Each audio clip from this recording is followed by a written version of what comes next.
Bora lá, pessoal. Estamos hoje em mais um episódio do podcast Bastidores. Meu nome é Isaac Bertolini e estamos aqui para abrir as cortinas do mundo jurídico, do mundo corporativo, bater um papo sincero, entender um pouco da realidade, de como que os negócios acontecem, a vida de pessoas muito importantes.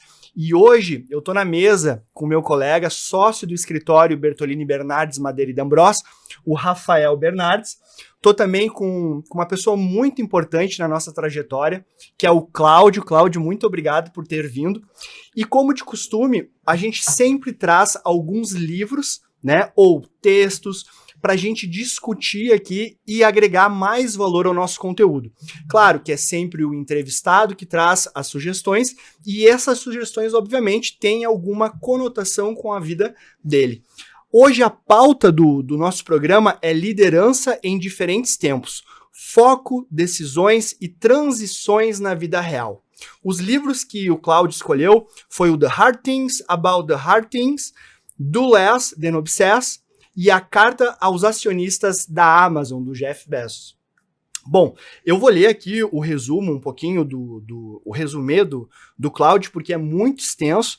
Mas o Cláudio ele tem uma trajetória marcada por transições corajosas e experiências intensas em diferentes mundos. Começou sua carreira na administração, migrou para o mercado financeiro, onde liderou grandes operações. E após foi executivo em empresas como WhatsApp, Somos Educação e Saraiva.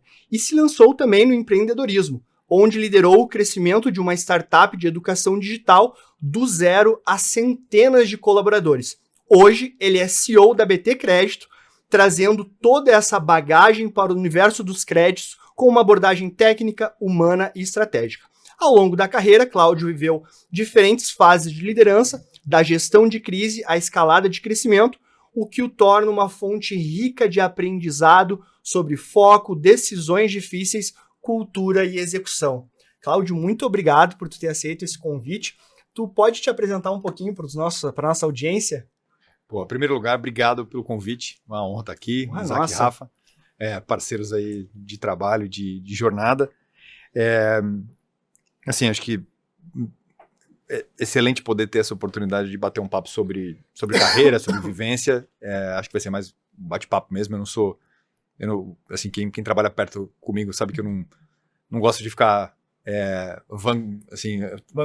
vangloriando assim, o histórico, como você está fazendo aqui. O currículo não fala coube por numa si. página. Não coube numa página. Você teve que resumir o currículo, né, para conseguir ler, porque realmente é muito, muito bom. Mas começando do começo, que é o currículo mais importante, né? Eu tenho 44 anos, sou casado com a Helena, tenho quatro filhos. Então, 13, 11, 6 e 2. Que massa. Espero que eu tenha acertado as idades aqui de primeira, pra tomar bronca em casa depois. Tá certo. Eu sou nascido no Rio, mais por acidente. O meu sotaque paulista aqui não deixa enganar, assim como a minha paixão pelo Corinthians também. É um negócio bastante vívido aí. Tinha que ter algum defeito, né? O corintiano, né? E as 4 crianças, pelo menos eu já fiz o meu papel aqui, informar a torcida que as 4 crianças são corintianas, assim, ainda bem, pelo menos por enquanto, tô tendo sucesso nessa jornada. Assim, uma característica relevante de vocês que são gaúchos aqui, eu vim de família alemã, assim, meu pai alemão veio para o Brasil com 30 anos, mais ou menos, conheceu minha mãe aqui, então ele veio com uma mão na frente e outra atrás, mudou para o Brasil por uma oportunidade de trabalho, conheceu minha mãe e aí formou-se o núcleo da família onde eu cresci.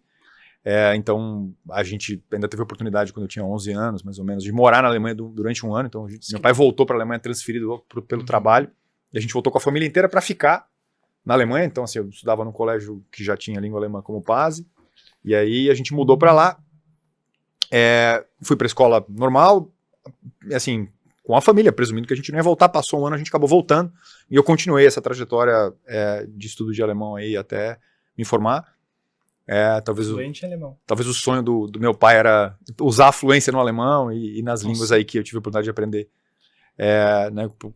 agradecendo pela educação que eu tive, de eu estudar fora, mas acabei optando por ficar no Brasil. Dito isso, assim, a base da educação alemã, né, do que eu aprendi no colégio, estudei no Colégio Suíço Brasileiro aqui em São Paulo, eu carrego muita coisa até hoje, coisas, decisões, tomo reflexões que eu faço, coisas que eu aprendi eu carrego até hoje e fazem parte da formação assim, super consolidada.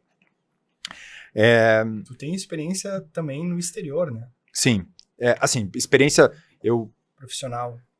durante parte da minha experiência profissional, eu precisei estar muito fora, principalmente Nova York, por conta da sede dos bancos para os quais eu trabalhei no tempo. Então tinha os bancos Morgan Stanley ou Goldman, que foram lugares que eu passei, tinham, né, o centro de gravidade muito em Nova York, então isso era algo que eu precisava estar lá. E aí tem aquele intercâmbio cultural também, de ter tido chefes americanos formados nos Estados Unidos e aprender como é que a gente navega essas diferenças culturais foi bem relevante. Então, assim, eu formei na escola, fiz faculdade aqui em São Paulo de administração, na Fundação Getúlio Vargas, e aí comecei a estagiar ali mais para o final da faculdade, a partir do terceiro ano. E quando eu me formei, eu fiz um processo seletivo na McKinsey, que é uma consultoria internacional de estratégia, que tem um currículo fantástico. E era um lugar que eu olhava assim e falava, um panteão de onde poderia estar. E assim, por uma mistura de sorte e competência, passei no processo seletivo. E aí passei os primeiros 4 anos da minha carreira lá, 4 anos e meio, mais ou menos. Desde de júnior, e fui evoluindo ao longo do processo. Nesse meio tempo fiz especializações e tal. Mas foi para mim uma primeira baita de uma escola, porque a barra pós-formatura já fui no lugar que tem uma barra de qualidade, de exigência, de refino e das pessoas que estão lá dentro muito alto. Tu te formou. Sim. E daí tu foi pro exterior já? Não. Eu me formei. Então, eu entrei na faculdade em 2000, formei em 2004. Né, eu sou de 80. Eu formei no final de 2004, que foi quando eu ingressei na McKinsey. O escritório era São Paulo, mas muitas vezes, assim, esse é o ponto. Eu sempre fiquei baseado em São Paulo, mas sempre, em alguns dos casos, tendo que passar tempo fora por conta de projetos ou por conta da liderança, chefes diretos estarem morando fora do Brasil. Então, depois desse período na McKinsey, eu fiquei lá mais ou menos 4 anos, e aí, meio de 2008, eu fiz a migração para o mercado financeiro. Alguns meses antes ali já começou da crise. A tua carreira dessa forma, né? The Hard Things About Hard Things. daí que surgiu o livro, então, a ideia do livro. Quando vocês me falaram sobre o convite e o que levar, esse livro foi um dos primeiros que apareceu, porque ele transita em vários momentos da carreira. Esse livro foi mais ou menos, eu não acabei não pegando, mas que ano tu leu melhor esse livro? Cara, eu li esse livro quando eu estava empreendendo. Foi ali que eu tive que mergulhar um pouco mais. Porque assim, eu passei boa parte da carreira sendo executivo. Sim. E aí, com quase 40 anos, resolvi empreender com uma turma que continua sendo, né, 10 anos mais nova do que eu, e que já tinha feito uma carreira empreendedora. Então, assim, cara, eu precisava me aproximar desse universo e entender o que eu ia enfrentar, porque, assim, vocês são empreendedores, sócios do escritório, tiraram o negócio do zero. É uma carreira, que certamente vocês vão lendo o livro, vocês se relacionam diretamente com o que acontece. O livro é bom demais. Parece que conta a história da pessoa, esse livro, né? Parece que ele está narrando a sua própria história, né? Embora, com experiências diferentes ali, ele trata muito da questão das crises no mercado de tech, né? Achei interessantíssimo ali. Exato, assim, no fim, que a gente tem certeza que as crises virão, né? E você não sabe exatamente onde é que você vai, em que lugar você vai estar sentado, em que companhia você vai estar sentado, mas você pode ter certeza que vai balançar o barco. E foi isso que aconteceu quando eu fiz a migração para o mercado financeiro.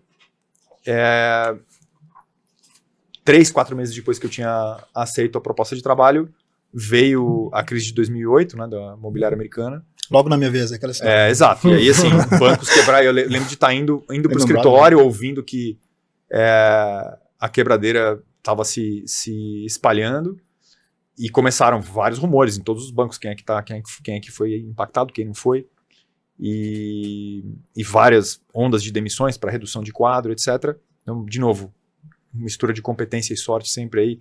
Eu sobrevivi às ondas e tinha acabado de chegar, então normalmente quando acontece esse tipo de coisa, o próprio livro fala que a decisão simples, cara, você vai ter que mandar embora Geralmente quem chegou por último realmente tende a ser cortado primeiro. Mas enfim, por sorte eu passei aquela maré, e aí fiz uma carreira um segundo momento de carreira, depois de ter passado na consultoria, um segundo momento de carreira em 3 bancos diferentes, que são concorrentes entre si, são super renomados dentro do universo financeiro. Então, o primeiro banco que eu trabalhei foi o MorganStanley, banco americano. Só isso, né? Exato. Pouca coisa, né? Pouca coisa. Tu trabalhou onde? Né? Eu trabalhei no Sicredi, no SBC, mas assim, não dá pra comparar. Né? E foi interessante porque nessa primeira experiência no banco, eu fui trabalhar para uma chefe americana. E, a primeira vez que eu estava trabalhando para uma americana. Então, quando ela falou, olha, você passou aqui, eu estava de férias nos Estados Unidos, fui fazer uma entrevista em Nova York. Então, foi uma experiência, assim, super legal e o prédio do Morgan Stanley, ele fica na Times Square. Sim. Então, é o tipo do lugar que você está indo lá passear. Eu tinha ido passear, uma outra oportunidade de estar em Nova York para passear. Daqui a pouco eles estão me pagando uma passagem para ir para lá para fazer a entrevista. Que emoção, senhora. E, obviamente, você cria uma baita de uma expectativa de como é que vai ser. Né, você olha para aquele banco daquele jeito e fala, cara, realmente para várias situações dessas, você não está preparado até você passar por elas, né? Então, acho que... Na verdade, acho que você nunca está preparado e vai chegar lá, vai se preparar, né? Exato, você cria a casca na hora. E acho que na consultoria eu vivi vários momentos desses, então essas coisas elas vão acumulando para te dar repertório.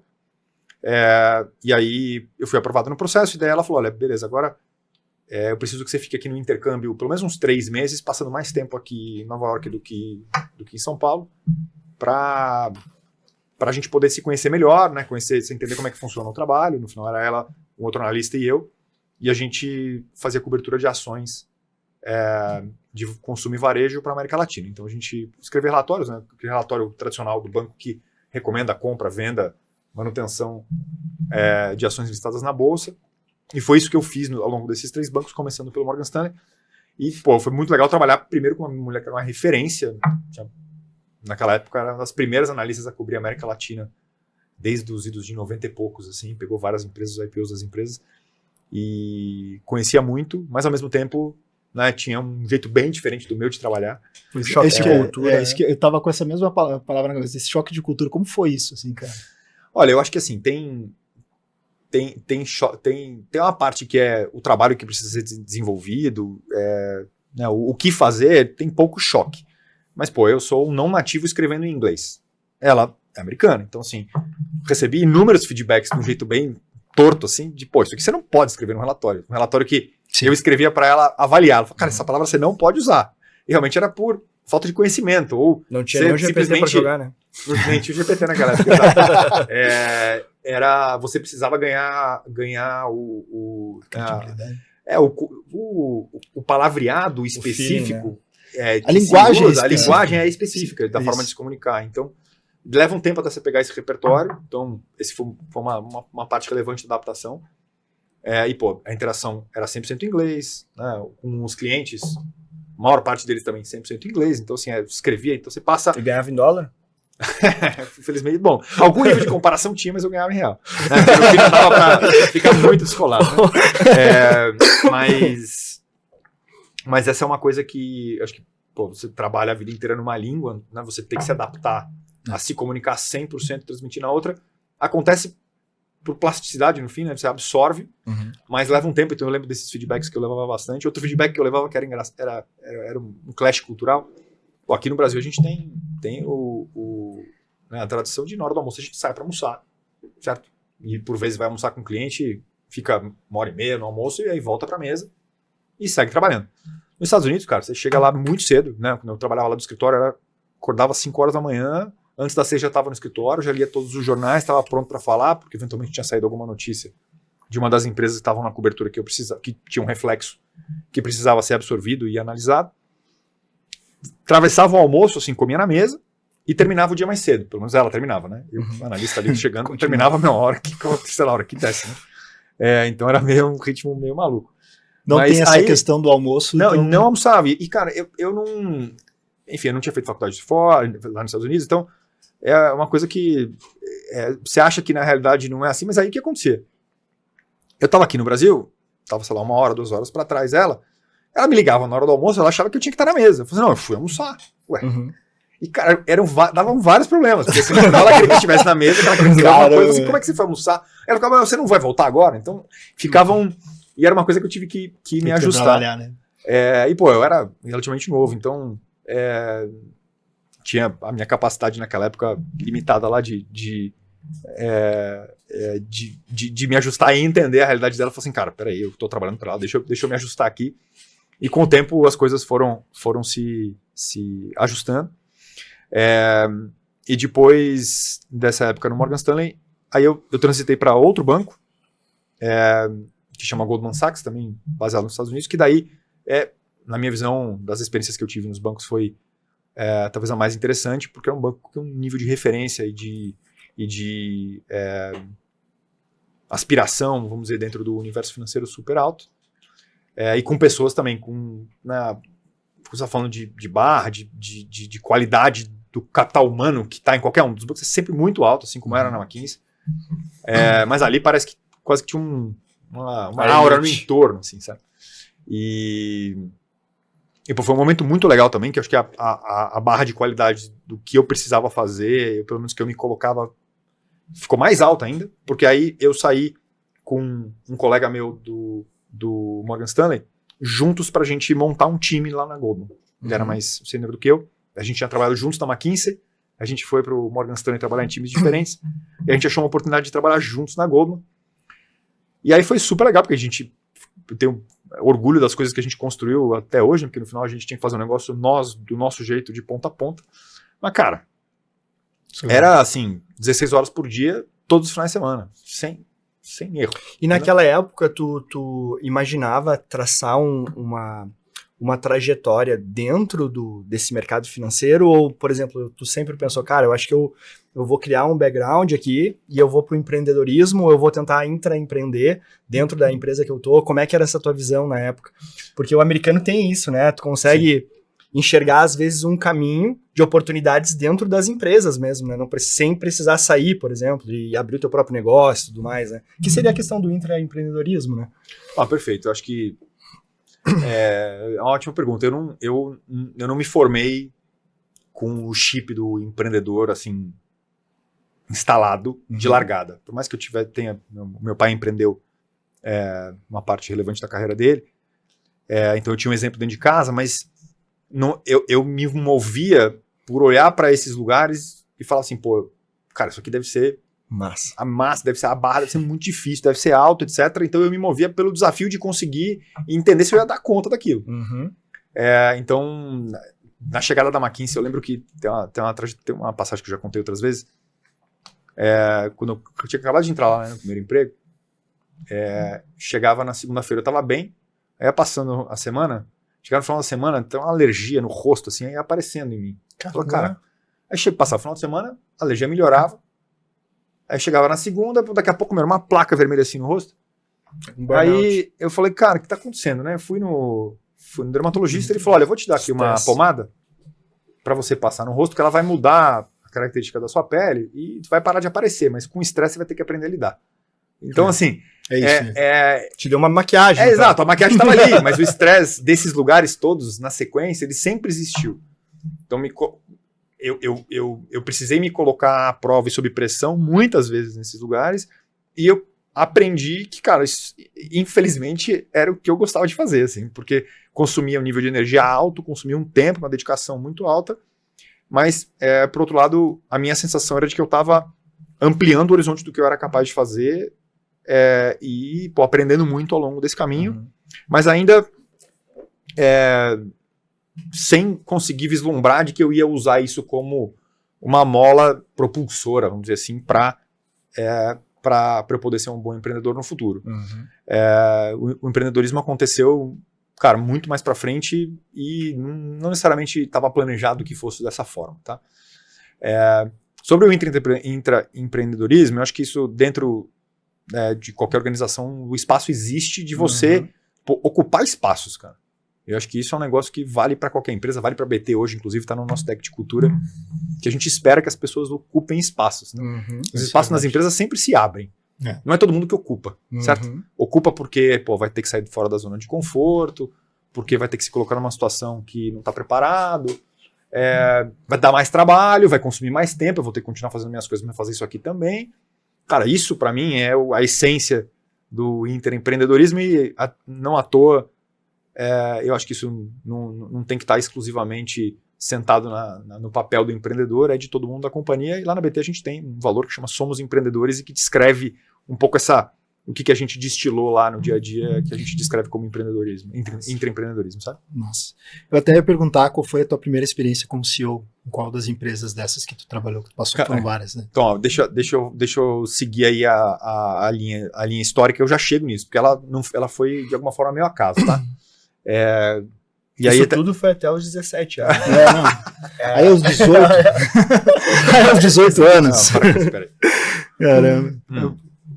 Então, na cronologia, né? Formei em 2004, aí fiquei na McKinsey até 2008, aí fiquei no mercado financeiro nesses 3 bancos até 2013. E por que eu saí do mercado financeiro, né? Porque, apesar de ser um lugar que, obviamente, tem um nível de remuneração mais agressivo, por outro lado, o trabalho dependia, pelo menos nas minhas experiências que eu tive, né? Não sei se essa aplica muito de você, assim. Então é muita hora homem sentado lá, dificilmente você vai ter um time sem escala. A não ser que você, né, tenha estruturas maiores, você vai depender de você o trabalho. Então, se você não sentar e fizer, então ele, pelo menos na perspectiva da função que eu tinha, que era analisar ações, cara, nunca tem um time de 20 pessoas analisando ações pra mim, e eu que ia ter que ter a minha opinião sobre aquilo, que as pessoas iam querer me ouvir, e ia ser isso. Então, a sensação que me dava é que era um trabalho que dependia muito de mim e, por consequência, era pouco escalável. Exato. Essa é uma das coisas, né? Entende? Então, e eu acho que talvez seja legal depois vocês falarem um pouco de como é que a trajetória de sair de um núcleo pequeno de sócios no escritório e escalar, certo? Mas ali, né, nas funções que eu ocupava, era um negócio de muito poucas pessoas e de trabalho complexo, difícil e, por consequência, com um nível de dependência alto da minha atuação. Então eu conseguia reverberar menos o impacto que eu gostaria de ter e sempre gostei de trabalhar com gente, sempre. Desde o começo da carreira, desde a época da faculdade. E assim, de pensar em coletivos maiores, de como é que essas engrenagens funcionam, porque é muito mais complexo você gerir um time maior, um escritório maior, do que você gerir um escritório pequenininho com 5, 6, 10 pessoas, certo?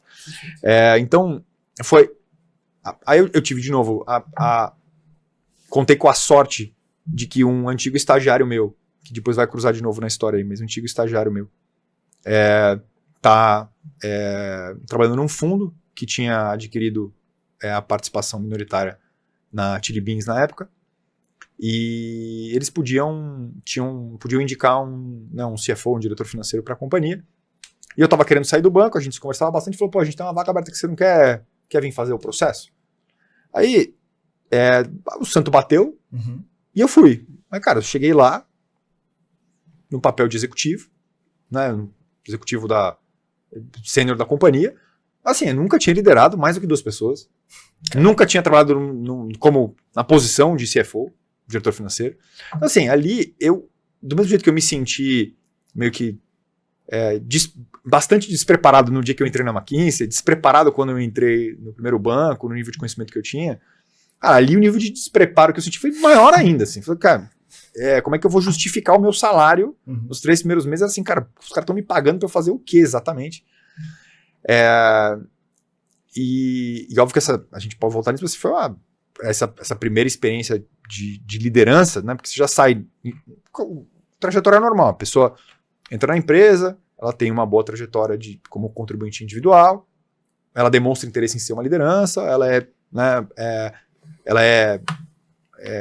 vamos dizer, tutorada para passar a ser uma liderança, isso num cenário ideal, né?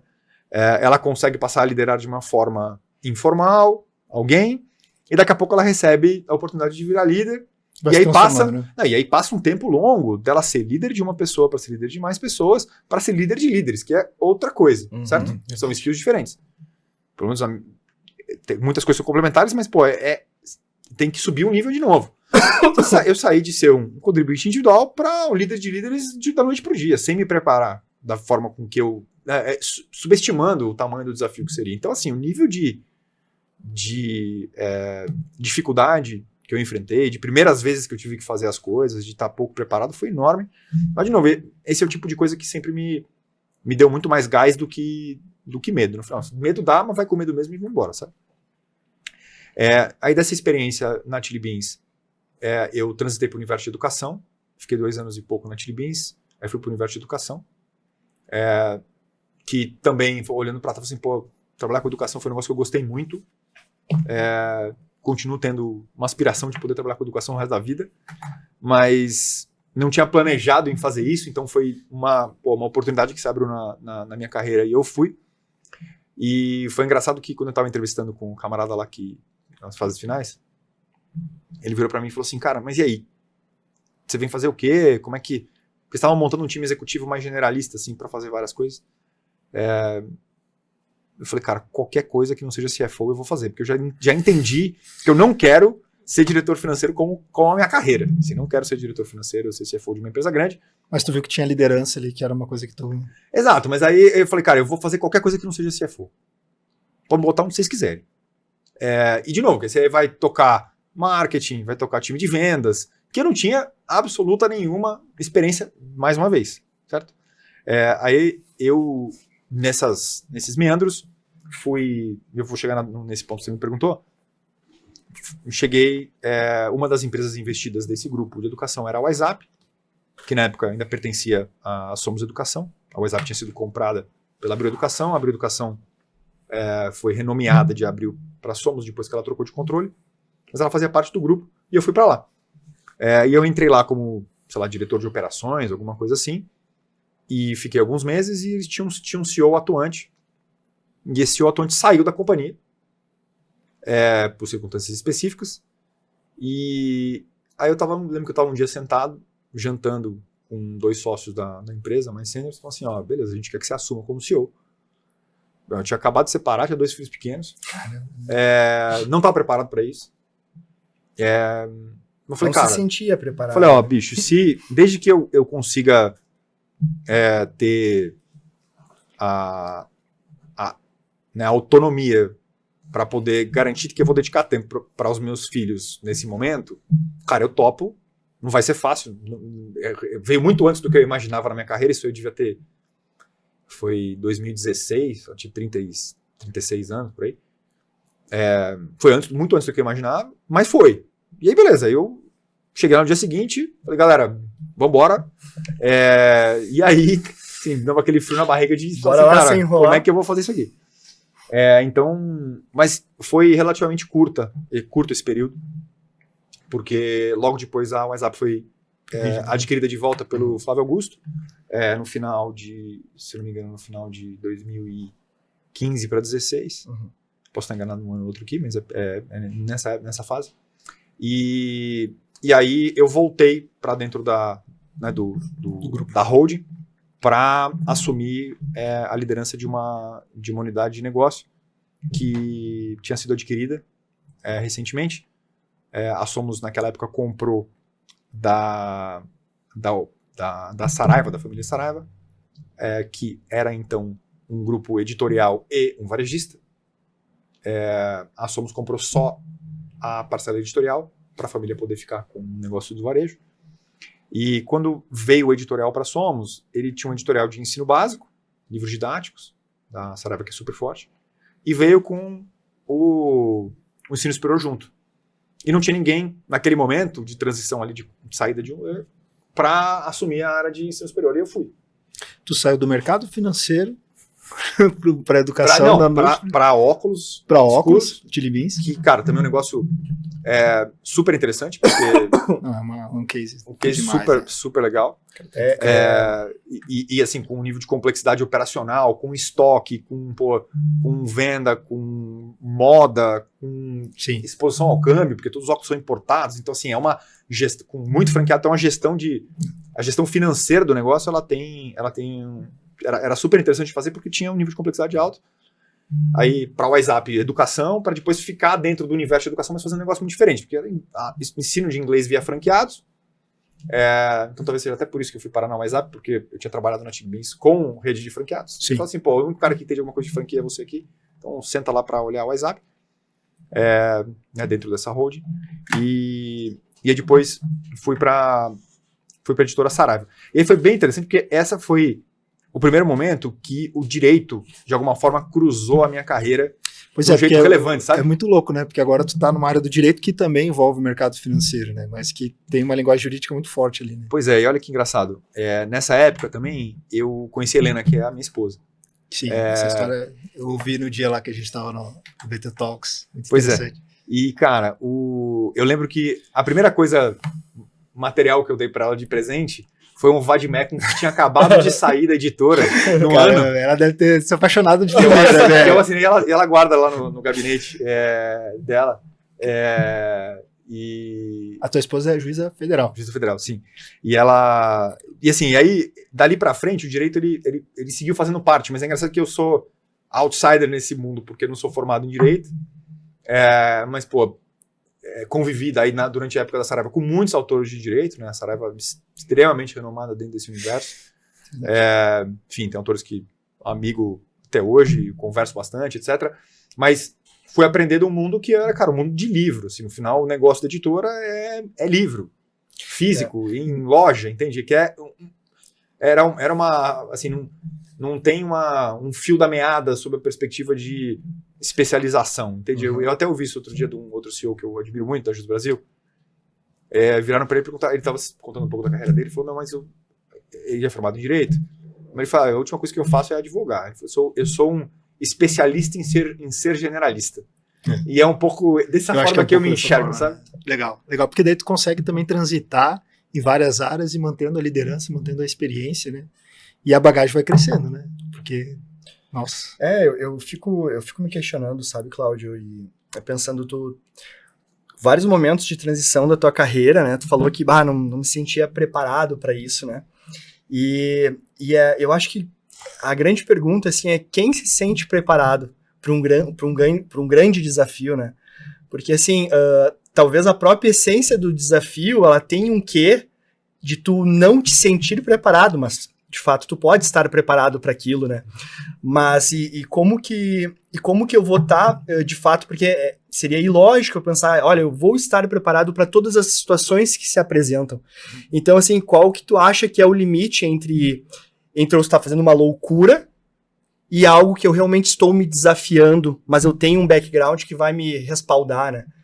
Isso que eu me pergunto até às vezes no escritório, né? Porque às vezes, né, nós somos advogados, então tu fica olhando assim, pessoas tão talentosas, com tanto conhecimento, às vezes competindo contigo, às vezes sendo teu colega, né? E como que eu alinho isso e eu consigo avançar e não me retrair? Né? Só que tem uma parada que eu acho legal, assim, sobre empreendedorismo, e aí falando tanto do ponto de vista dentro da empresa ou fora da empresa, empreender, que eu gosto que fala o empreendedor, o ser humano, na verdade, o ser humano ele tem a capacidade de imaginar. Eu acho que essa é a grande diferença da gente para os outros seres, né? Então, eu acho que é impossível tu conseguir construir qualquer coisa que tu é impossível de imaginar estar naquele lugar. Sim. Então, eu acho que um pouco dessa pergunta tem um pouco dessa resposta, assim. Se tu consegue imaginar aquele momento, aquele lugar, cara, de alguma forma, a tua mente, ela vai te preparar para isso, né? Perfeito. E tem uma história do livro da dopamina, foi até o Rafa, né? Um livro sobre dopamina e tal, pô, a gente leu na mesma época, achei demais, assim, porque fala que até a capacidade humana é isso, né? Porque a dopamina é a molécula do desejo, acho que se não me engano que é o livro, né?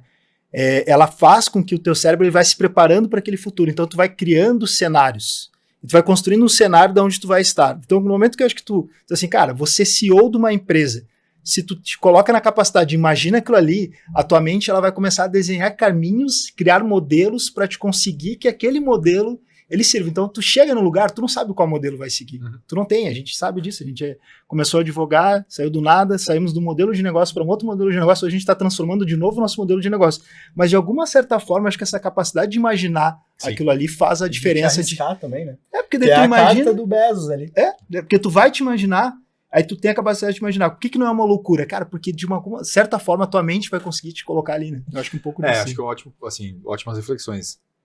E assim, acho que, Isaac, você falou, pô, né, qual que é o limite entre o cara, né, ser Cara, loucura... louco. Eu pode imaginar uma loucura também. Tem Mas qual é o limite responsabilidade. do louco e do gênio, né? no final das Isso, contas? isso. Então, assim, é Isso. tão tênue, certo? Então, mas eu acho que esse elemento para qualquer jornada dessas é você, cara, acreditar.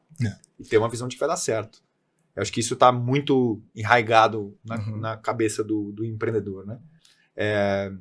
Que fala muito no livro sobre essa postura de falar, cara, assim, se você acredita e tá numa visão veemente que vai, isso é o ponto de partida. Porque se você não acredita de largada, é um negócio que conversa com você a hora que você tá nas suas reflexões, tá olhando pro espelho, etc. Se aquilo ali, ele não tá... Se você não acorda e aquilo te move, aí talvez seja uma loucura você ir num caminho, porque talvez é um caminho que não é o seu, né? Você está sendo levado para levado para um caminho que não é algo que você acredita. Eu penso que a pessoa que é realmente forte, ela conhece os seus limites. Porque eu acho que a relação entre poder, ela tá presente os limites, né? Se tu for pegar até primeira coisa, quando tu assiste lá o Rei Leão, né? Ele pega o Simba e ele mostra lá, o teu reino é até onde o sol toca. Então, esse é o limite. Até tu, que é o rei, tu tem um limite, né? E se tu for vendo na construção da própria história, da narrativa lá da Disney, porque eu acho interessante, assim, foi pensada a história, né? Daí o Simba, ele vai lá pro reino das hienas. Lembra que ele quer se aparecer pra Layla? E ele tá lá tentando rugir e não consegue, porque ele acha que ele é o rei, mas ele não é, porque ele não conhece o limite dele. Daí vai o pai dele, que é o Rei Leão, e ruge lá pras hienas pra empoderar ele, né? Então é justamente isso, assim, essa relação de que, ok, eu tenho que sonhar, eu tenho que acreditar, mas ao mesmo passo eu tenho que acreditar que eu tenho um limite também. Claro. Para eu não fazer a loucura, né? Exato. E assim, acho que aí esse tema de limite, ele conecta com um ponto que acho que durante a carreira eu refleti bastante, e hoje em dia está muito presente nas coisas que eu faço, que é você se conhecer. Conhecer... Quem tu é. O assim, autoconhecimento, né? Exato. Eu acho que isso é muito louco. Isso, na verdade, as pessoas... Eu até tenho uma história que... Eu tava vendo um vídeo esses dias sobre isso. Autoconhecimento, as pessoas brincam, dados é o novo petróleo, né? Eu tava brincando, eu acho que autoconhecimento é o novo petróleo, né? Porque hoje a capacidade de tu te autoconhecer, assim, e aí faz muita diferença, porque tu conhece teu limite, tu conhece a tua capacidade também. E você sabe, assim, um pouco do que você é e age dentro do seu estado natural, né? Assim, o que são as coisas que você carrega como traços do que é o seu natural, mas as situações daí que organizações complexas que você lidera exigem, você não pode se dar o luxo de agir só do jeito que você é naturalmente. Você precisa... Sim. Primeiro tem que estar em constante evolução. No final, eu tenho uma frase que eu gosto muito, inclusive está presa lá eu ganhei ela de presente emoldurada, que a única constante é a mudança. Então, assim... Cara, eu adoro esse tipo de storytelling. Assim.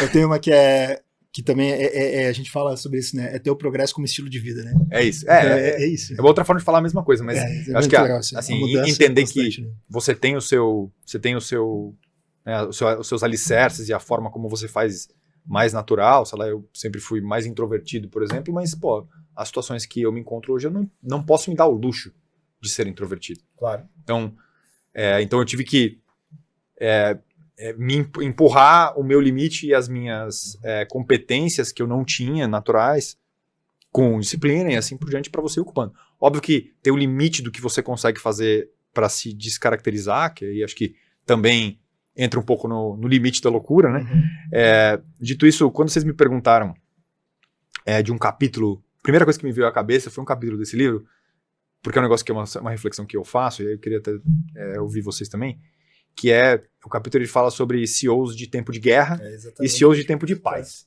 Tá? E essa é uma reflexão que eu me fiz com os meus sócios quando eu empreendi, que tem pessoas que, por natureza, estão mais para um espectro ou para o outro, na forma de operar. Tá? Então tem pessoas que naturalmente são melhores CEOs de tempo de guerra, e tem pessoas que são naturalmente CEOs de tempo de paz. Dito isso, as empresas não precisam só de você ter um papel o tempo inteiro. No final, as situações que se impõem, os momentos, vão precisar de posturas diferentes. E você precisa não só ler a situação, como transitar, eventualmente, de um papel para o outro, sem que isso fique completamente incoerente nas pessoas que trabalham com você. Fala assim, cara, como é que esse cara que sempre foi de um jeito, por que ele tá mudando a forma de agir? Se você não é transparente, dá contexto do porquê aquilo precisa acontecer... Tu é um bipolar. Não, exato. Aí fala assim, pô, o cara é bipolar. E essa é uma outra coisa que pra mim é uma lição de anos trabalhando, enfim, como executivo, é que, cara, as pessoas vão sempre tentar buscar a sua coerência como profissional e como pessoa. Então, se você estabelece uma forma coerente de trabalhar, cara, qualquer coisa que você faça que tá fora disso, as pessoas, fica muito estranho. E essa incoerência é uma coisa estranha, né? É uma coisa muito, muito difícil as pessoas conseguirem entender. Então, assim, mas, pô, como é que você sai de uma postura para outra, porque a empresa precisa e você não é incoerente com isso? Mas aí o que eu queria trazer para vocês meu lugar padrão é ser o CEO de Tempo de Paz. Mas, cara, quebrei a cara no passado por ter sido tempo de paz demais e tempo de guerra mesmo. Como é que você aprende isso? Você tá, obviamente, só na porrada, tá? E pra ti, assim, qual que é a diferença de um pro outro? Só pra gente também... Assim, eu acho que a diferença, pelo menos que o livro propõe, mas eu acho que ela faz super sentido, é que, assim, o tempo de paz, você tá numa situação que ela te permite, ou seja, você tá num lugar que a sua existência não está sendo colocada à prova. Então, não é que o seu caixa vai acabar amanhã, não é que tem um concorrente que vai matar o seu negócio, você vai perder um contrato, vai mudar uma legislação, etc. Primeiro, a situação precisa te permitir. Mas é um lugar que você está construindo, refinando, melhorando processos, prazo, né? Melhorando eficiência, melhorando margens, investindo, tendo tempo para experimentar, deixando que a experimentação e a tomada de decisão seja mais descentralizada. E, pô, tem N cases na história que, por conta do momento permitir, as empresas que agiram dessa forma, e tiveram lideranças que estavam com essa postura, tiveram desempenhos excepcionais, né? A gente cita, por exemplo, o Google aqui como sendo uma empresa que durante muito, muito tempo conseguiu surfar esse tipo de gestão. Dito isso, quando eu penso no tempo de guerra, cara, isso é a realidade, provavelmente, da maior parte das startups. Então, por isso até que eu fui... Eu vi, esse livro é bem interessante. Ele fala uma parte, né? Que o cara que trabalha numa startup, ele tem que se acostumar com dois sentimentos, né? O estresse e o não estresse. De euforia ao estresse extremo. Cara, que loucura, no mesmo minuto, o tempo inteiro, né? Que loucura, né? Mas é porque, como tem poucas coisas que estão formadas ou sólidas, e em todos os sentidos, né? No final você está construindo alguma coisa do zero. Todo mundo o tempo inteiro. Aí é que ele puxa para o exemplo de falar, cara, tem que ter alguém que está tomando a decisão, tem que ser centralizado, tem que ir no limite da paranoia para garantir que está tudo exatamente sob controle. Né, tem uma frase famosa do Andy Grove, que foi o fundador da Intel, que fala, pô, only the paranoid survive, né? Só os paranoicos sobrevivem. Ele escreveu o livro. Isso. Exato. O Lucas até, que disse, não, cara, tu tem muito perfil desse livro. Um dia ele tava num bar, ele falou, não, tu tem que ler esse livro e tal. Eu, pô, tá aqui, tá anotado, eu vou ler. Mas paranoicos sobrevivem, né? Pra você se reconhecer, mas eu acho que como o padrão mais comum do empreendedor ele tá aí, né, no final, são elementos que fazem parte, vamos dizer, da persona, do arquétipo, vamos dizer assim, né? Não quer dizer que todo mundo se encaixa nisso, nem que isso é o padrão final estabelecido, mas qual que é a dificuldade daí? É a pessoa ter isso como seu pilar de forma de trabalhar e ela ter que conseguir transitar para ser menos o CEO de guerra o tempo inteiro, a partir do momento que a empresa ganha uma certa estabilidade, porque ela requer muita energia da pessoa, a empresa vai crescendo, o nível de capilaridade, detalhe que você consegue em tudo começa a ficar extremamente alto. Né, demandar muito para que você consiga continuar fazendo isso. Imagina vocês terem que acompanhar todos os processos que estão sendo defendidos. Então... Mas assim, eu me pergunto, para empresas, não sobre a perspectiva do CEO, né? Pela perspectiva da empresa, não seria melhor ter um CEO de guerra o tempo inteiro? Eu faria uma pergunta diferente. Mas eu gostei dessa aí, mas eu tinha notado uma diferente, assim, quando eu li o livro, assim, ó. É possível uma empresa que trabalha com vendas, com resultado, ela ter naquele departamento específico o tempo de paz? Eu acho que essa é uma questão que essa também é complexa, né? Se você começa o mês construindo seu resultado do zero todos os meses, né? Todos os meses, é isso. Aí, assim, os ciclos, eles são sempre ciclos quase que de um dia, de né? guerras e campanhas que você tem todo que dia. começar todo dia. Exato. Todo dia. Então eu acho que também, a depender das empresas, você tem áreas e áreas, né? No final você tem áreas que tem uma cadência, áreas que tem cadências maiores. Perfeito. Mas, assim, Isaac, eu acho que sim, é possível, mas é possível você ter, mas pensa que são empresas daí que vão ter uma cultura muito personificada nessa pessoa que é o CEO de guerra.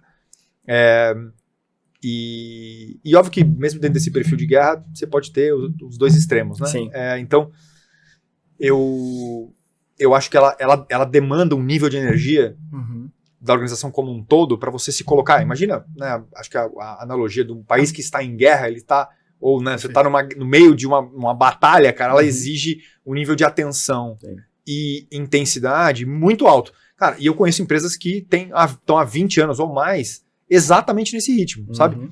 Mas isso não vem sem consequências. E usando a questão de guerra de países, né, o próprio Winston Churchill, né, ele foi o homem certo para aquele período de guerra, porque era o que a Inglaterra demandava, o mundo demandava. Acredito que ele foi uma das figuras, se não a mais importante do século XX.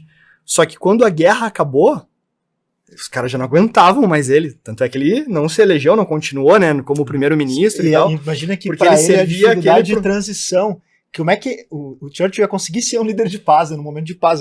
Cara, é loucura. Porque eu acho que tem essa questão da tua essência. Não adianta, assim, aqueles pilares, como tu mesmo falou, essa essência de quem tu tu pode trabalhar, né? Eu acho que eu posso até, às vezes, ser falso em relação a algo, tentar mostrar um caráter que eu não sou aquela pessoa, mas o momento exige, né? Porque a gente também não vai ser...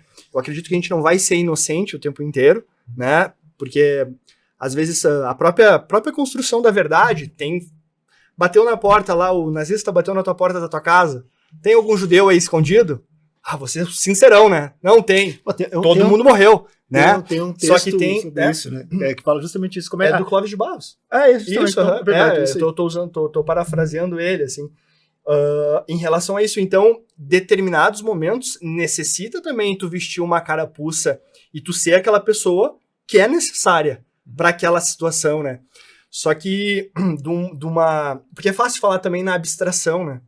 Quando tu entra pro caso em concreto, pra análise diária, tu não tem como ser 100% um CEO de guerra 100% do tempo, né? Porque tu vai precisar um pouco de acolhimento, tu vai precisar, tu é um ser humano, né?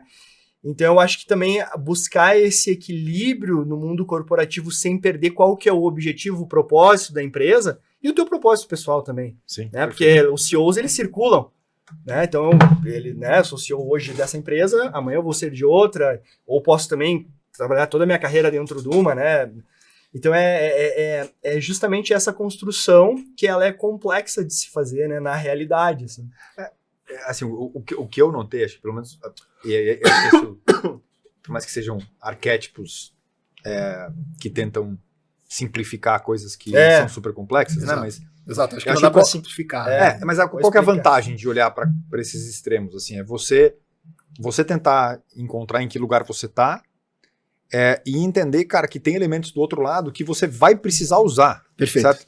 Porque se você não usar, eles vão se impor a você. Entende? E aí tu vai perder o time, e aí tu vai viver, às vezes, numa empresa que está sempre num tempo de guerra e vai acabar, e numa empresa que está sempre em tempo de paz que vai ser passada. Exato. Então, assim, não tem não tem... E, cara, tem situações que assim, nada te prepara, no final das contas, né? Sei lá, né? Eu lembro na experiência empreendedora, depois que a empresa cresceu de uma forma muito acelerada, da gente ter que reduzir quadro e, pô, eu precisar desligar pessoas que eram amigos pessoais mesmo. Sim. De uma jornada que eu que tinha, junto com outros fundadores, visionado, tinha puxado todo mundo para aquela ideia, todo mundo amava o que estava fazendo, e você precisar desligar pessoas que são... Pô, esse foi um negócio que, para mim, eu fiquei semanas tentando digerir depois do que tinha acontecido e falar, cara, como é que... O que é que eu deixei de fazer para preparar melhor aquela situação, para preparar melhor a empresa, primeiro, depois, se aquela situação fosse inevitável, mesmo assim, de que forma que eu podia ter preparado melhor o momento para... porque, não, você passa por essas coisas todas e elas geram um monte de aprendizado, né? E eu acho que a hora que aparecem alguns frameworks assim de reflexão sobre o seu estilo, eu sempre tento olhar para eles e falar, cara, onde que eu me encaixo e de que forma que eu consigo enxergar do outro lado e usando o repertório de carreira, falar, pô, aqui eu poderia ter sido mais assim, mais assado. Então, um pouco essa a provocação de ter trazido. Você acha que uma coisa legal também que tu trouxe me fez fazer uma reflexão? No BBMD nós somos 4 sócios, né? E, cara, cada um tem um perfil específico, né? E a gente, acho que com uma certa distância tu consegue ver quem são os de guerra e os de paz, né? Então, acho que alguns quilômetros atrás tu consegue perceber quem são os líderes que bem, né? já dá pra ver. Se conhecer, Mas o outro tu consegue identificar. Mas eu acho que, fazendo um pouco da autocrítica, quando a gente estava no crescimento, existia essa paranoia, sempre da minha parte mais, né? Vai acabar. O direito vai acabar. Porque veio, da nossa parte, assim, veio reformas da trabalhista, Perfeito. veio pandemia, veio mudanças na legislação e sempre vai acabar. No acordo de manhã vai acabar. Então, esse sentimento meu constante faz com que o meu pensamento ele está sempre nessa linha, né? E o autoconhecimento é muito importante. E eu li esse livro, mas foi depois eu também vi um podcast, a gente está falando sobre a importância do podcast, sobre essa questão do perfil das pessoas, né? Então, as pessoas que têm mais um índice de dopamina, as pessoas dopaminérgicas que eles falam, tu tem que saber conhecer o teu ciclo, porque existe um ciclo que transita um pouco sobre humor, dopamina e planejamento. Então, tu saber aquele ciclo que tu está vivendo para te também saber tomar as decisões. Então, em que momento do teu eu, porque todo mundo, no fim do dia, é um ser humano, em que momento do teu eu tu está naquele momento que tu vai tomar aquela decisão, que tu vai... Qual é o momento ideal que você tem, que você deveria estar para tomar uma decisão. Perfeito. E, cara, eu acho que isso muito, na sociedade, eu acho que isso tem uma grande vantagem, assim, quando tu tem sócios, né, tu tem pessoas que tu pode contar que vão ter uma visão diferente daquilo ali. Então, eu acho que esse contraponto dentro da nossa estrutura, eu acho que sempre funciona muito bem. E bem isso, né? Eu concordo contigo, assim, mas ainda precisa se ter um ponto em comum, né? Não, acho que o propósito, mas é que nem um relacionamento. Eu tava vendo um vídeo do Clóvis também, falando aqui, cara, fala só do cara, né? Sou fã do cara, mas ele falando sobre o amor, né? E as pessoas, o amor ele não tá na convergência, né? O amor ele tá na divergência. Qual o tamanho da tua divergência que tu tá pra isso aí, né? Então, uma declaração de amor para meus sócios aqui, colegas e tudo mais, nessa divergência toda que se encontra o amor, que se encontra o propósito. Legal. Mas é legal. E eu acho, e também tentando trazer, assim, um pouco no paralelo para a questão familiar, tu é pai de 4, são filhos, qual a idade dos filhos? Repete, por favor, 13, não, da mais velha, né? 13, 11, 6 e 2. 6 e 2, cara, então tu tá com todas Ele as tá realidades. Então, novamente, o cara consegue ser um camaleão, porque tu tá em criações totalmente diferentes dos filhos. E eu me lembro, um dia a gente tava numa palestra no Rio de Janeiro, tu falou, cara, eu preciso ir embora, porque amanhã é dia dos pais, e eu não vou deixar de estar com os meus filhos no dia dos pais. Eu fico imaginando isso me tocou bastante, assim, e dá pra ver que tu é um paizão, cara, que à distância dá pra ver, né? Mas aí, como é que é com um filho? E aí eu tô perguntando porque eu sou pai de uma menina, eu sou de primeira viagem, minha filha tem 3 anos, como é que eu consigo trabalhar o policial mal, né? Vamos pensar assim, policial bom, com a minha filha quando dá limite. E aí tem uma história engraçada essa semana. Ela tava, cara, que 3 anos já começa a ficar muito engraçado. Ela tava brincando e aí ela sujou o chão. E ela queria de Danone. E ela já tinha tomado banho, já tava com o pijaminha limpinho, né? E aí tava a babá em casa e falou assim, Luísa, não vai te sujar. E aí ela parou e a babá falou assim, né, papai? Daí ela me olhou e disse assim, Luísa, não faz isso.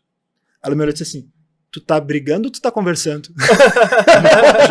Já botou assim, né? Daí eu digo assim, eu comecei a rir, eu disse, papai tá conversando sério, porque sem a resposta específica. Papai é CEO de guerra. CEO de guerra. Então assim, cara, como é que é na vida familiar? Porque tu tá com, né, com 4 filhos aí, com gerações diferentes, em momentos diferentes, em como impor limite, e aí na vida familiar, acho que é super interessante. Cara, antes de responder, porque senão eu vou esquecer que essa questão até da... Eu não sou um cara que puxa pro lado de energia, mas existe certas coisas que a gente consegue ter uma percepção, né? Não sei se é metafísica, sinceramente, assim. Mas como que, por exemplo, ok, sou um CEO de guerra, tô num momento de guerra, e essa energia que eu despendo, a forma que eu me coloco dentro da empresa, eu não posso trazer ela para dentro da minha realidade de casa, que é mais ou menos o que ele tá falando. Isso é mais complicado, complicado, difícil, hein? Isso é mais Como complicado. girar essa chave, né? Eu não te colocando mais uma pergunta tirando dele, mas é realmente isso. As duas eu acho que são boas, hein? Eu acho que vale a resposta. Pois é, difíceis. Acho que, assim, pensando primeiro, né? Vou começar pela Suzaki, depois eu volto para o Rafa. Cara, eu acho que a capacidade, né, de você aprender a ligar e desligar, né? Do momento que você sai do trabalho para poder estar com a família, cara, ainda mais com a gente, celular, super acessível, etc. Se você não tiver disciplina, uma coisa interfere muito na outra, tá? Perfeito, Muito. Disciplina.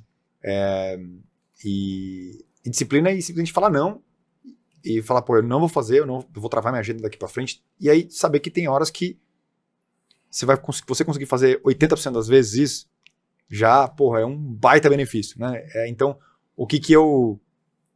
e aí, tudo é evolução.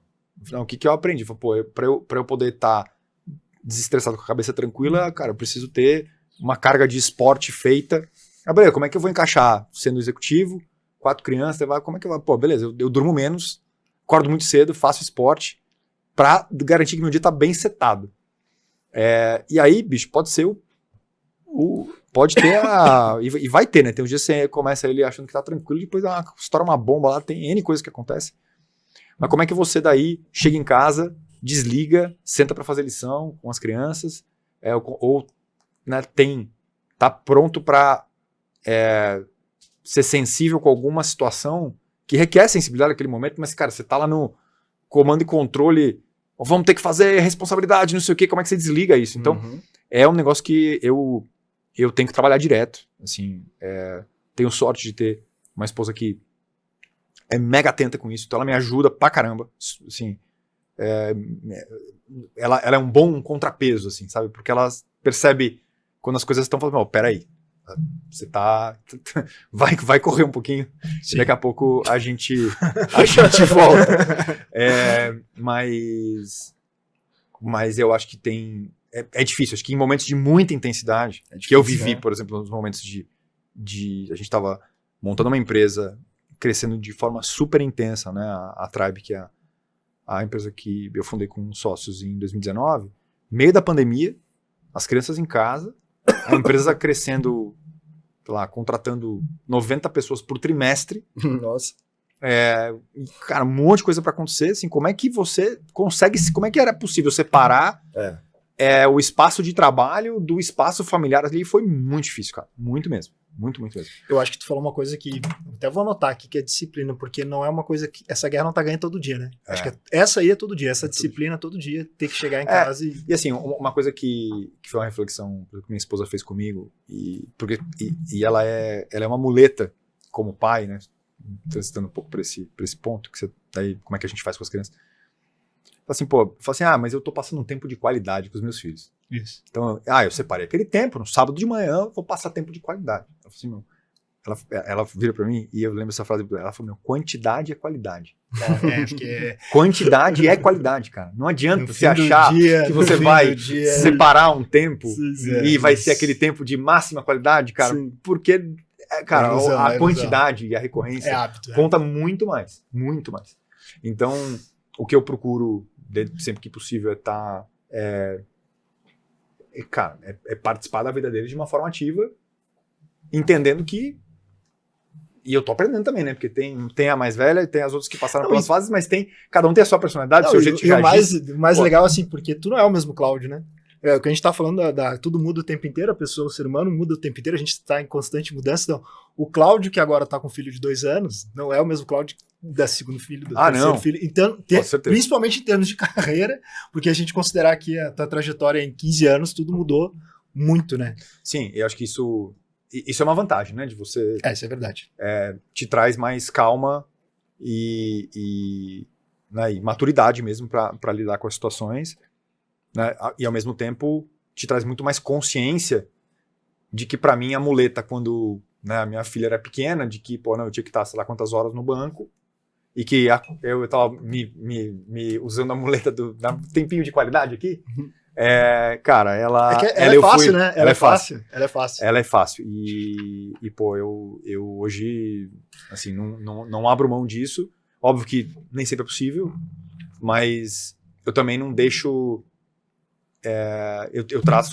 aprendi a traçar um limite para conseguir garantir que eu tô lá. O próprio livro ali, acho que foi no primeiro capítulo que ele fala, né? Que acho que a filha dele no momento que ele tá numa crise, acho que foi na crise do .com ali, né? Que tá acontecendo, e ele recebe uma ligação do sogro dele, justamente, filha tá passando mal aqui, comeu um negócio e tal, ficou sem respirar, mas tá tudo bem. Aí ele se depara com a segunda vez assim, e aquilo que importa. Acho que é um pouco disso, mas é difícil, não é simples, eu acho, explicar. Tem uma coisa que eu acho que na questão da vida familiar, e tu como líder deve saber, e eu ouvi essa frase esses dias, que é assim, a autoconfiança, porque nada mais é, uma autoconfiança é sempre emprestada. Então acho que esse papel do pai de estar presente, ele é também de promover essa autoconfiança na criança, que vai fazer esse reflexo em toda a vida dela. Então acho que esse negócio de tempo de qualidade, eu acho que eu concordo muito, assim, que é um pouco...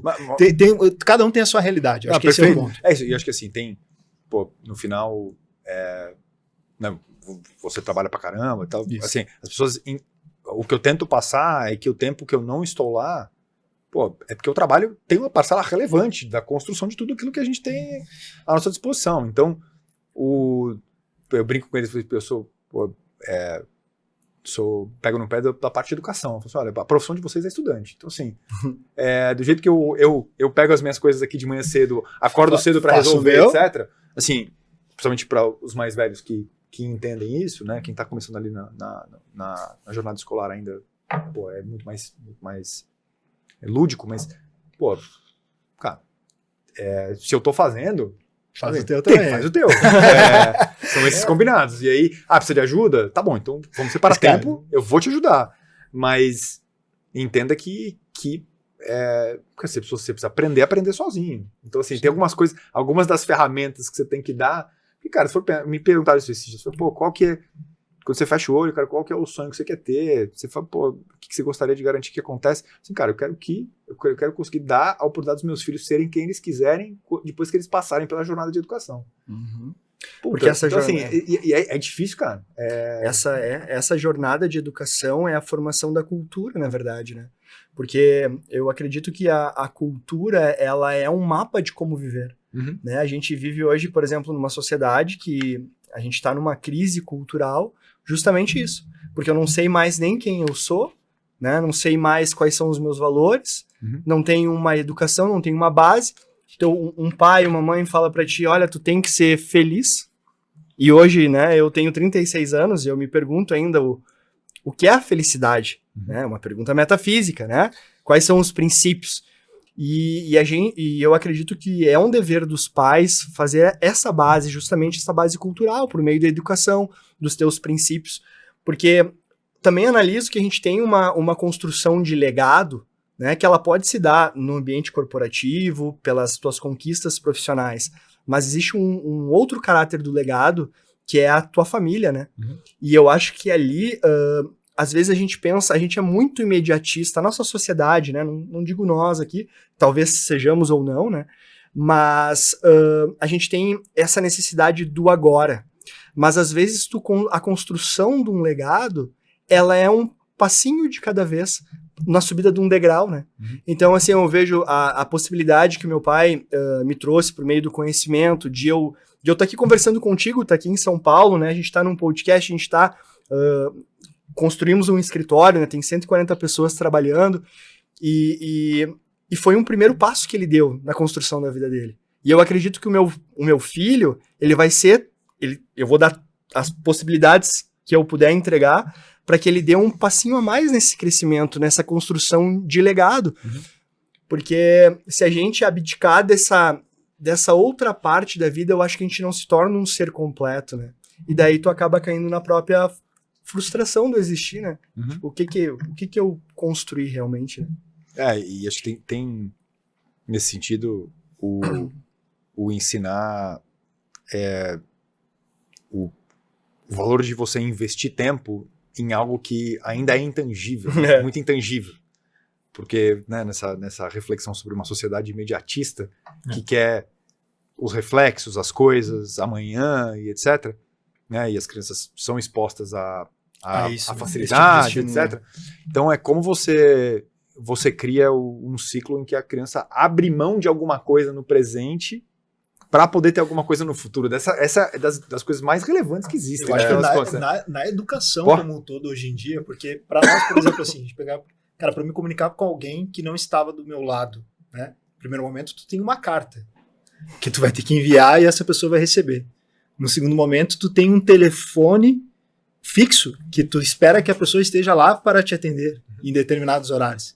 E aí a gente parte hoje para uma questão que é totalmente imediata, tu está e não está o tempo todo, né, em qualquer lugar, mas tu não está em nenhum lugar. Não, né? e às vezes tu está presente, mas tu não está... Não consegue estar, porque tu tem tanta coisa, tu tá tão conectado, tão fora, e tudo tão imediato, a gente não tem a mesma faixa etária porque tu é mais velho, não, mas é só um pouco, mas a gente pegou a época que, pra conectar na internet, meu amigo, era discada, não podia ninguém estar falando no telefone, não sei o quê. E hoje a gente está falando aqui em inteligência artificial, que tu fala uma palavra, ele já está lendo o que tu está dizendo. Sim. E aí os prompts estão cada vez mais avançados, e o meu ele vai pegando aqui, porque eu vou deixando no histórico. Então, daqui a pouco eu falo só uma primeira letra, acho que ele já vai entender o que eu estou querendo dizer. Então, eu acho que eu acho que esse é uma dificuldade de legado na educação, que cara, para os pais, mas assim, principalmente como que é a escola, né, e tu que tem uma empresa, trabalhou nessa área da educação, como que isso vai se comportar? Muito pouco isso, a gente parar para pensar assim, como que a educação tradicional vai se comportar numa nova era, né? E existe uma geração que ela tá vindo, assim, uma geração de loading, que ele chama. Tu conversa às vezes com um adolescente, ou, né, um pré-adolescente, e ele te escuta e parece que ele tem um tempo de processamento de informação, entende?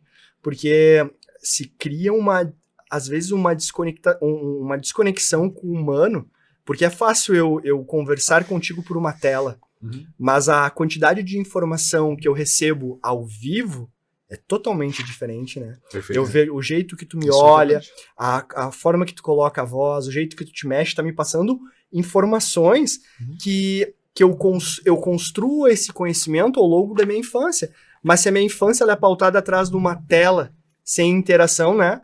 Como cara, que eu faço isso? Bate muito com o texto que tu também enviou para nós, que foi o da... Deixa eu me lembrar aqui, o título, Less Than Obsessed, né? Acho que é a história do foco, né? Sim. Que é justamente a história que o cara tinha mais recurso financeiro, mas ele tá fazendo 5 coisas ao mesmo tempo, né? E aí, justamente, tem muita dispersão, né? O tempo inteiro, e ele não consegue concluir a tarefa porque ele tá... Ele traz acredito que é nesse capítulo que ele traz a história da corrida do Polo Sul. Da corrida do Polo, né? Isso. Perfeito. Impressionante aquilo ali, né? Não sei se... Mas aquilo é muito a realidade. Eu acho que do próprio empreendedor, né? Porque o cara quer fazer tudo, não faz nada. Acho que a gente tem que até contar rapidinho. Vai, por favor, contextualiza pra nós, Cláudio, a história. A história? Tá bom. Que a gente tá falando aqui, parece que todo mundo E o nome, eu quero o nome, o ano.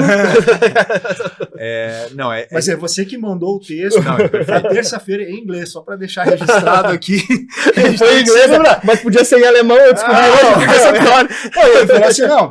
E ele já entendi, né? Ele fala pros filhos dela, faz o teu que eu faço.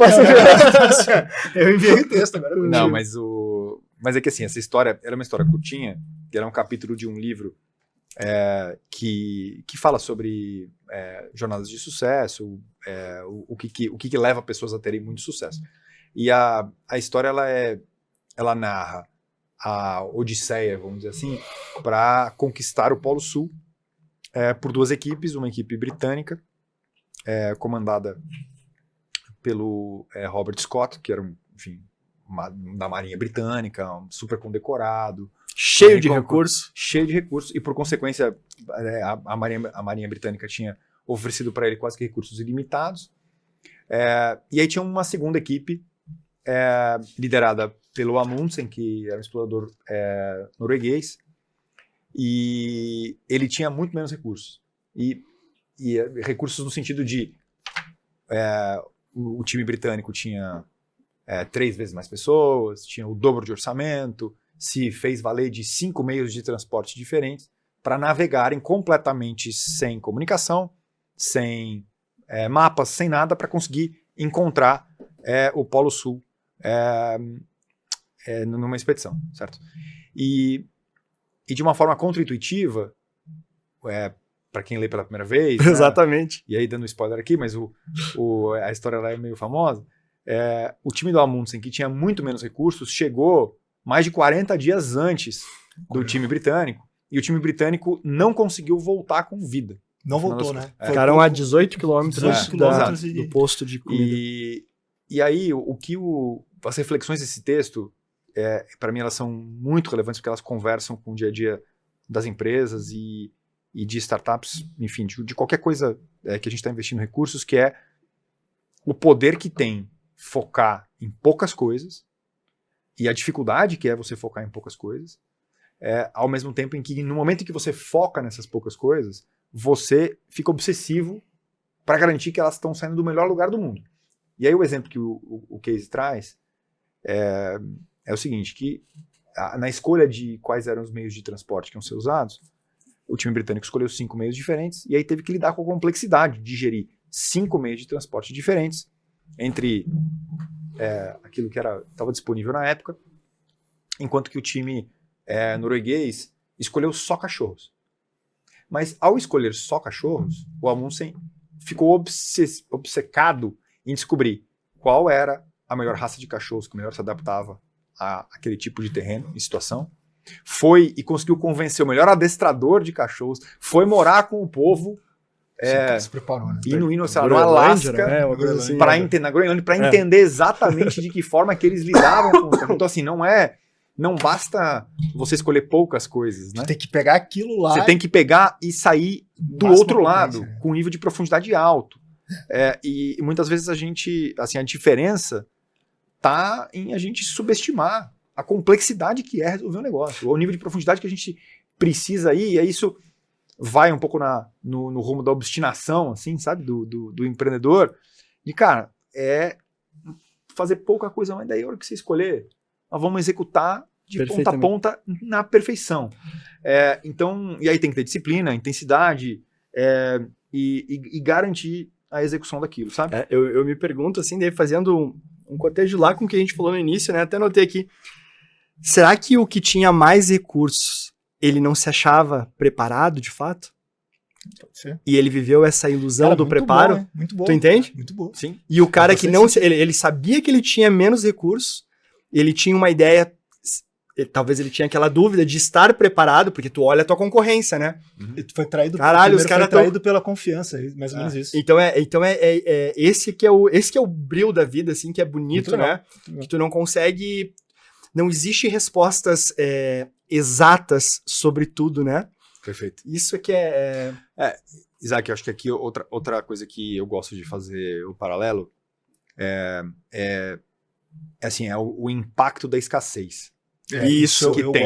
Eu gosto também. Porque viver num mundo de fartura, ele te dá todas as opções que o Robert Scott teve.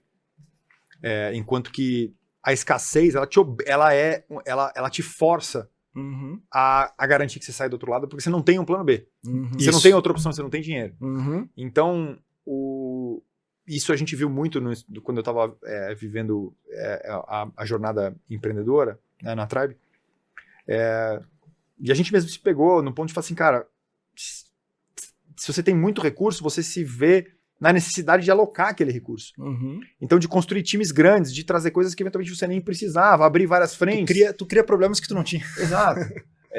E aí você aumenta dramaticamente a complexidade. Imagina você ficar bom em um meio de transporte, você ficar muito bom em 5 meios em paralelo. É muito mais difícil. Muito mais difícil. Pra coordenar os... Então, isso eu acho que é uma lição que muitas vezes até quando você pega um projeto, você vai lançar um projeto novo numa empresa ou resolve escolher algo para investir, cara, pondera bem a beleza e o benefício que é a restrição e a ausência de recursos, seja de tempo, seja de equipe ou seja de dinheiro.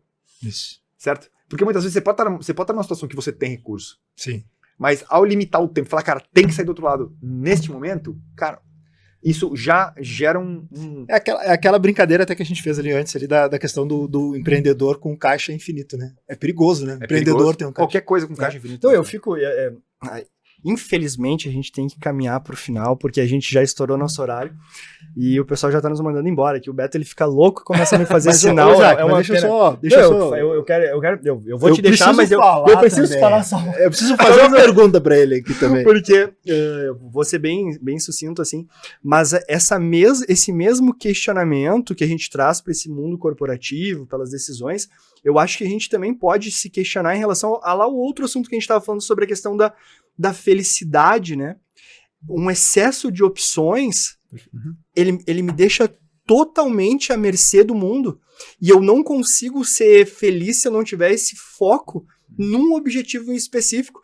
Por isso que às vezes a gente não entende, a gente vê, nossa, aquela pessoa, ela tinha todas as possibilidades, tinha tudo e ela tá infeliz, né? E às vezes a gente olha lá o cara que não, com restrições de possibilidades, restrições financeiras, às vezes até com problemas de saúde, e o cara consegue achar um caminho ali e achar realmente a felicidade, né?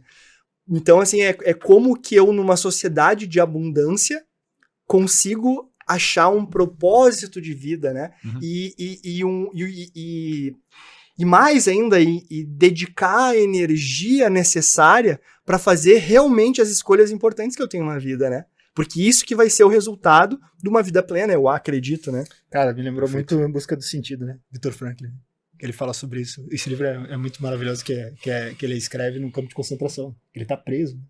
E aí, cara, ele perde toda a família dele. E como é que ele vai buscar um sentido na vida dele? Então ele cria todo um método. Esse livro, esse é um que também daria um podcast. Cara, sensacional, esse eu não conheço. Esse também não conheço, mas é muito legal. Tu acabou de me vender. Tem que usar o cupom Rafael Dessa? Tem que usar, usa aqui. Mas eu queria também trazer um paralelo, assim, Cláudio, trazendo um pouco mais pro presente, pro dia de hoje. A gente contou toda a tua carreira, assim, e somente uma questão que impacta muito na gente. Como que tu traz todas essas experiências, essa carga de aprendizado, e até essa última questão que a gente falou, no foco, né, numa situação, para agora na BT Créditos, né, à frente da BT Créditos como CEO, como que tu enxerga isso sendo aplicado de forma concreta? Olha, assim, acho que esse tema do foco, cara, ele aparece o tempo inteiro, e começa do mais estratégico, qual é o mercado que a gente vai focar. A gente podia, né, a gente tá dentro do universo de seção trabalhista, mas quantos outros ativos jurídicos não existem similares? E eu já tive que responder essa pergunta algumas vezes. Para mim mesmo, estrategicamente. Será que a gente deveria estar em outros mercados? Qual é o mercado que a gente tem que estar? Então, assim, é um processo contínuo de não só definir um foco, mas garantir que ele segue correto, né? Você não fazer o seu check balance o tempo inteiro das decisões e das convicções que você tem, para garantir que a gente está no rumo certo o tempo inteiro. Então, isso é um negócio que, para mim, está sempre presente. Mas isso vale também na discussão com o próprio time no dia a dia. Falar assim, cara, quais são as alavancas da companhia que realmente fazem diferença? Dado que todo mundo aqui tem um tempo limitado, a gente tem um recurso limitado, tem capacidade limitada, o que é que a gente tem que mexer, né? A gente faz semestralmente um processo de planejamento, envolve toda a liderança da companhia, senta para definir o que é que a gente vai fazer. Cara, eu sempre falo, gente, menos é mais. Vamos definir, garantir que a gente coletivamente escolheu as coisas que fazem toda a diferença, mas elas a gente vai executar com precisão. Porque essa é outra coisa, assim, não adianta só fazer as escolhas. Se você não executa com precisão, por exemplo, esse é um negócio que é uma reflexão que sempre fica comigo. Você vai tentar uma coisa nova, né? Você vai lá e fala, pô, eu vou tentar abrir um mercado novo, né? Uma nova praça, vou abrir escritório em um lugar, vou tentar uma nova vertical do direito, né, para vocês. Como é que você consegue separar uma tentativa que ela não teria sucesso, porque ela é uma tentativa que ia falhar mesmo, por ausência de condições necessárias para aquela mínimas. E como é que você consegue separar que ela não deu certo porque você executou errado? É difícil. Então, isso eu lembro que eu li uma vez, cara, fez muita diferença para mim, que se você vai se lançar em alguma coisa, cara, você tem que garantir que a execução tá certa, porque senão o negócio pode falhar e você não sabe se ele falhou porque você executou errado ou porque não era para ele dar certo mesmo. E aí você não consegue comprovar a hipótese. Então, tem essas coisas que a gente está discutindo aqui, para mim, fazem parte, sei lá, de um set de ferramentas que estão constantemente passando na minha mesa, nas minhas reflexões. Todo dia. Todo dia. E, cara, com a única certeza de que nós estamos longe da aspiração que a gente gostaria de ter, seja como companhia, tem uma baita do espaço para a gente crescer, e ao mesmo tempo tem um baita do espaço para a gente crescer como profissionais e como coletivo, né? Como cultura, como pessoas. Eu tenho milhares de coisas aqui que eu tenho que melhorar e evoluir como profissional. Então essa sensação que de fato a gente está muito longe de onde a gente poderia estar é o que move, porque no final das contas, ao continuar fazendo crescer, ela vai ampliar os desafios que a gente vai ter como pessoas e como profissionais, e, cara, isso vai abrindo espaço para a gente poder cada vez melhorar. Cláudio, tem mais... Não, eu só me lembrei de uma frase, só para finalizar aqui a minha participação, que eu falei demais, desligar a luz, desligar, né? Mas acho que, eu não sei quem falou que o sucesso é dizer não, né?